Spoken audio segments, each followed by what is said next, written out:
as it gets to the end, it's where that projectile goes. Oh look, they've taken off another one. And they're having some lucky shots here, the artillery crew. I don't think they're... So they now withdraw their scouring stick. Now look at this, it takes a long time. Put it out, shorten your scouring stick, and then ram everything down.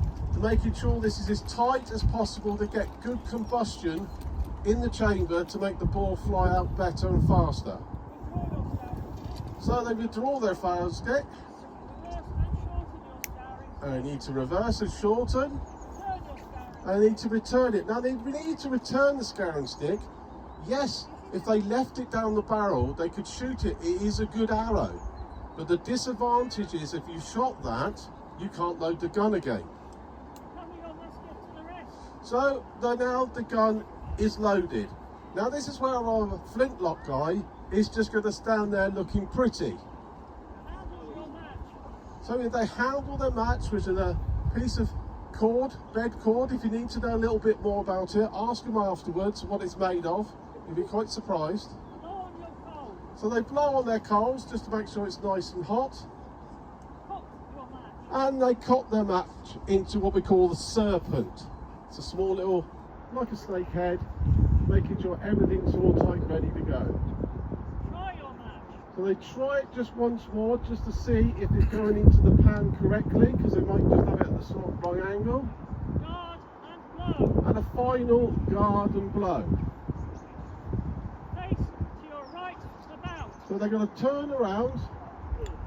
Obviously they're not going to, and see if they can get a good volley. So just listen to the sergeant, give the commands. When she says fire, you know when they're going to go. So if you're getting your cameras ready for a video or picture, listen to the word fire.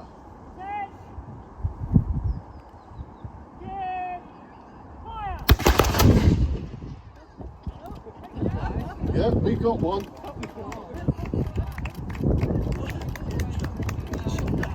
Now the accuracy of these guns are very, very poor. To be fair, to hit him there, that actually was pretty good. If he was another distance apart, it would have been a lucky shot. Now, as you can tell, I think there's one that's not gone. It does happen. We do get hang fires. This is where the safety comes in situ. The musketeer is doing everything safe to make sure it doesn't go off in their face or anybody else's face. There could be any reasons. It could be just a bit of damp powder in there, or it's been round a bit too far. We won't know until we basically get another shot off. If not, we will then search the piece out and make sure it's safe. Now, obviously, as you could see, all those commands take a long time, even with the scouring stick, a very long time. You can't do that on the battlefield. Now, basically, the sergeant would just say 2 words. Make ready. Make ready. So they go through the same procedure again at their own speed. A good musketeer could at least get 2 shots off a minute. The experienced ones could. They will shoulder their muskets once they're ready, so the sergeant knows that they're loaded and ready to go. So you can see who's the more experienced ones and who isn't.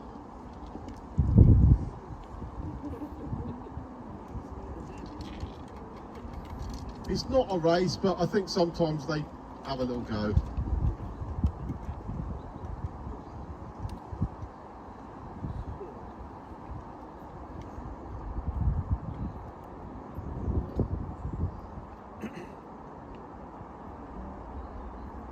Okay, so they're all ready. So if the sergeant will turn around again, and then they will do the final make ready, and then wait for the sergeant's call for giving fire.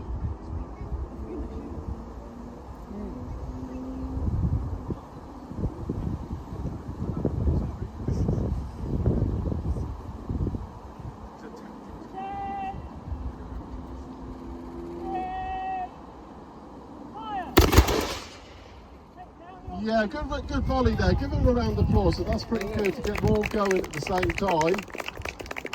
Hopefully we didn't get any misfires. did. Oh look, it's the mechanical thing. Look, it won't catch on. Oh, there we are.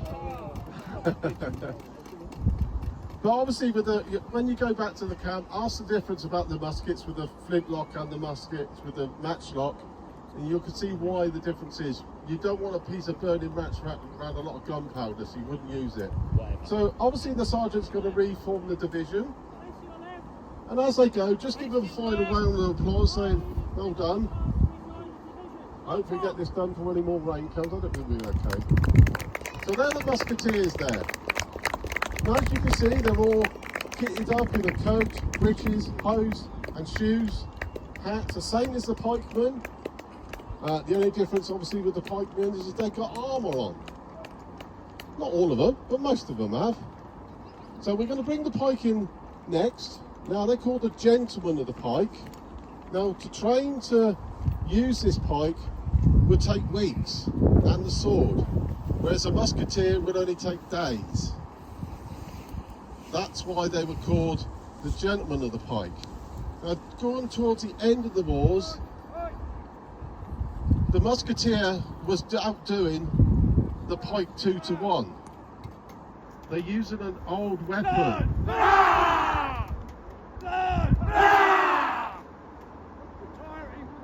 Now you can imagine more than that coming at you closely, going into your neck or anything like that.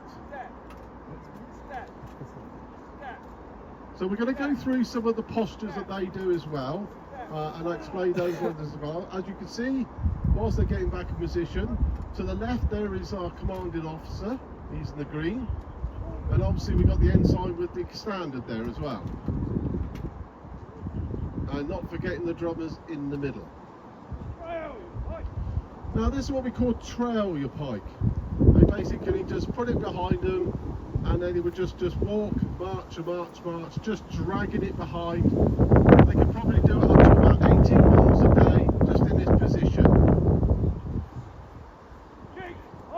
Now cheek your pike is a sentry duty, where they're obviously on guard. They'll be there, waiting, because if somebody does sort of like go around the corner, they can go straight to the charge. Now the pikes are 16 foot long, made of ash. Have a go at doing this, it's quite clumsy. It's very heavy at the end. It's made of ash because the tree actually grew straight and it was very flexible and light. So now they're going to quit their pike. So basically if they've gone onto a march, they've got to somewhere to stop, they will put their pikes down in a certain way that they know which one was theirs, so they can go back to the formation and then basically pick it up again.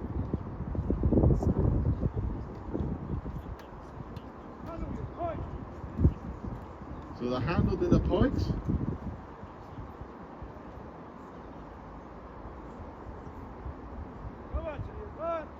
And they're recovering to the advance.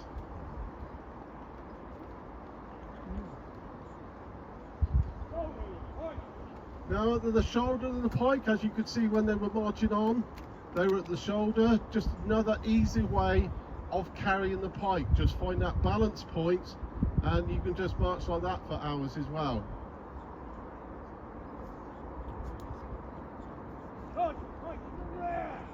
Now if they get attacked at the rear, they charge their pike to the rear, so they flicked it around and facing the other way.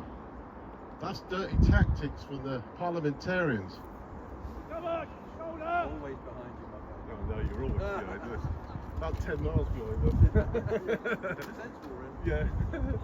That's okay, we have a Parliamentarian officer by me, so I've got a ribbon. And actually we do have some Parliamentarian soldiers out there as well. It's not just all the King's Army. We are a good friendly bunch and we do work together to bring some of these shows on for you guys. Now they're charging their pikes for horse and withdrawing their sword. Now they stub the butt of the pike in the ground, put it on the foot and they go down. Now they're not aiming for the horse rider, they're actually aiming for the chest of the horse. The horse is not silly. Once he sees that, he's going to throw on the brakes and hopefully throw the rider. That's why they got their swords ready out to kill the rider.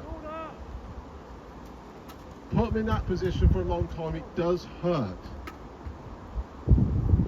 On the old knees. When you get old as we are, you can feel it more. And there's some out there who are quite old out there.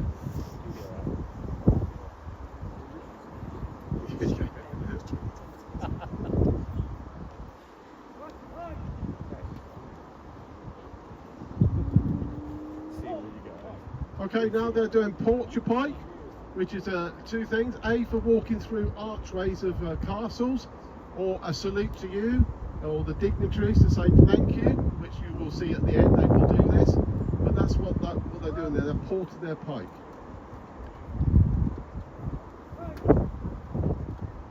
Okay, that's the pike. We'll give them a round of applause as well. Have a go at holding that pike. Put some armour on. Get the kids to put some armour on. They're ready. Enjoy the day. That's what we're here for. Now, obviously, I don't know who's coming next. Now we've got the drummers. Drummers are very important in this time. They actually getting commands from the officer. As you notice, when the musketeers were firing, there was a bit of smoke there. If you get a damp day, and it just hangs, and that's where the commands comes from the drummers. Now the drummers are going to go through some of the calls. They're going to shout what they are, and I'm going to interpretate what they mean. Sound the call. So, sound the call. They're basically putting all the soldiers up together in this position on the colours. They form up.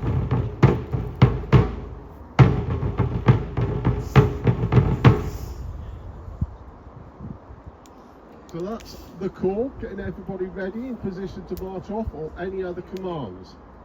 Sound the preparative.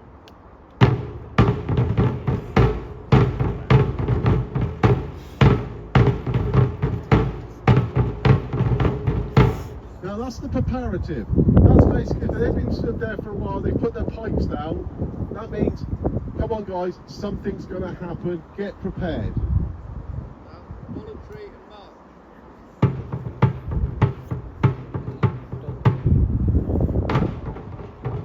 Now this is called the voluntary march. It's basically you get the troops to start marching off, as you saw when they come onto the field. And it's just a beat that they keep going, and the soldiers just march to it. It's addictive, but I do it even though I'm not there sometimes. I'm walking with that place where I can hear it. Sound battle.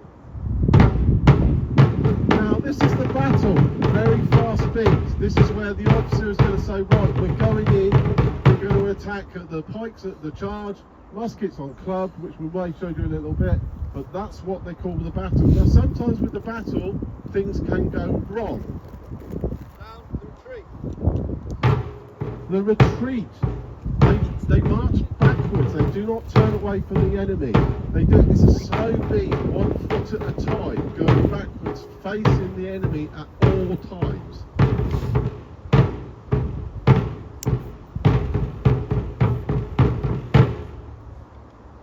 There we go, ladies and gentlemen, that's the calls of war from the drummers. Give them a bit of a round of applause as well.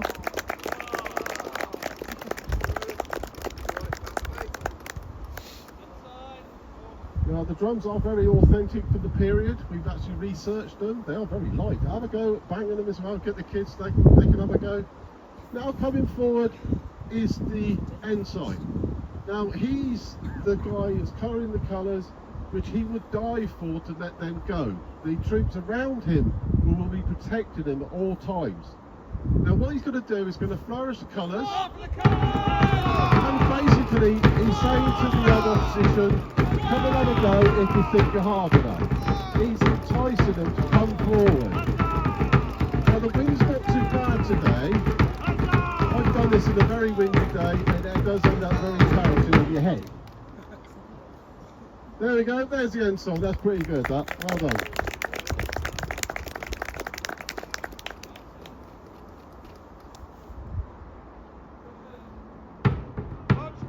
Now the commanding officer, he hasn't told me what he's doing, so I'm going to have to see. He likes surprise Naseby. Never tells me.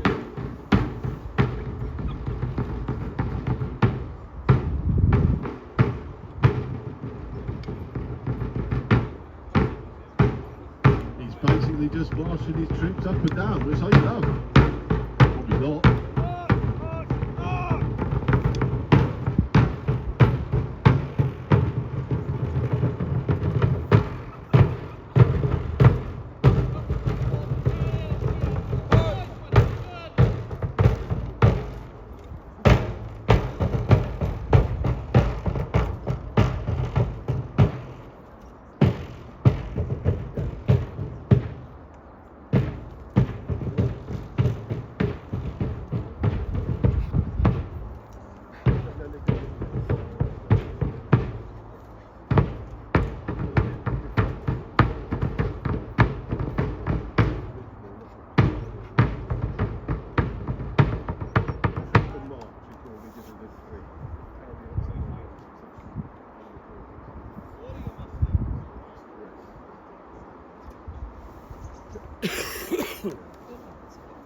Okay, I think we got the artillery coming now.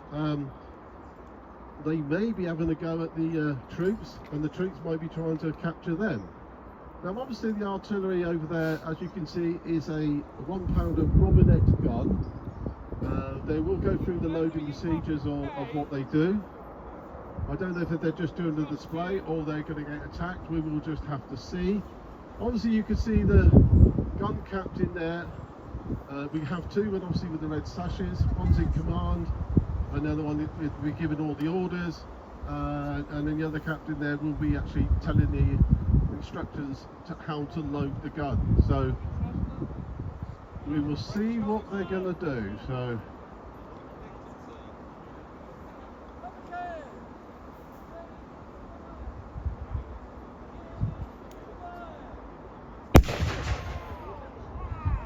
now you can see the smoke as well, look, and that's what you get a lot of that's what we call the fog of war.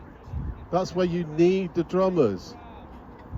And if you do get it, when it goes over your head, smell it, it does war.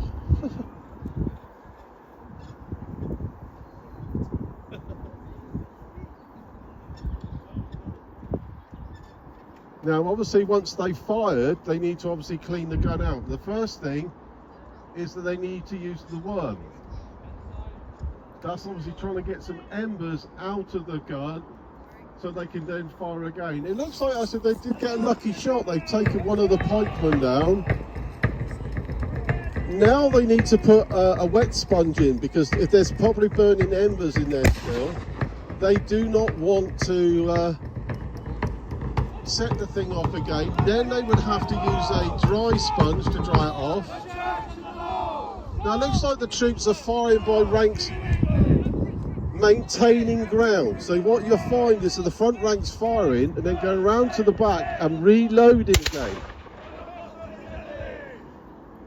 The thing is, it takes a long time to load an artillery piece, but then make sure that you could have a load more by the side of them. So it just shows you how long it takes and what effective a cannonball do, or case shot, or things like that.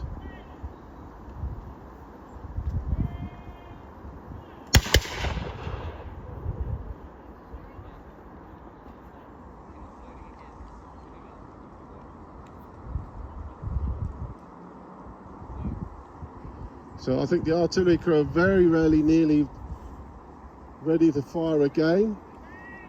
I think this may be just another single cannonball.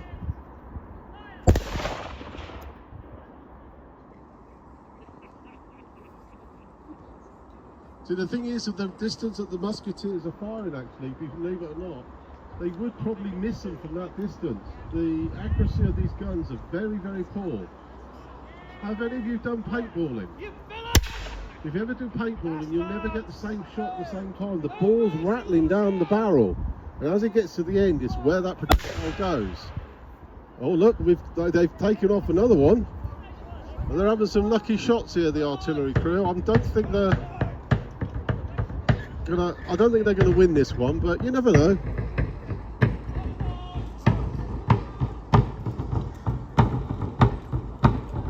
So So I think they're just going to get a bit closer so they can get more range onto the artillery crew.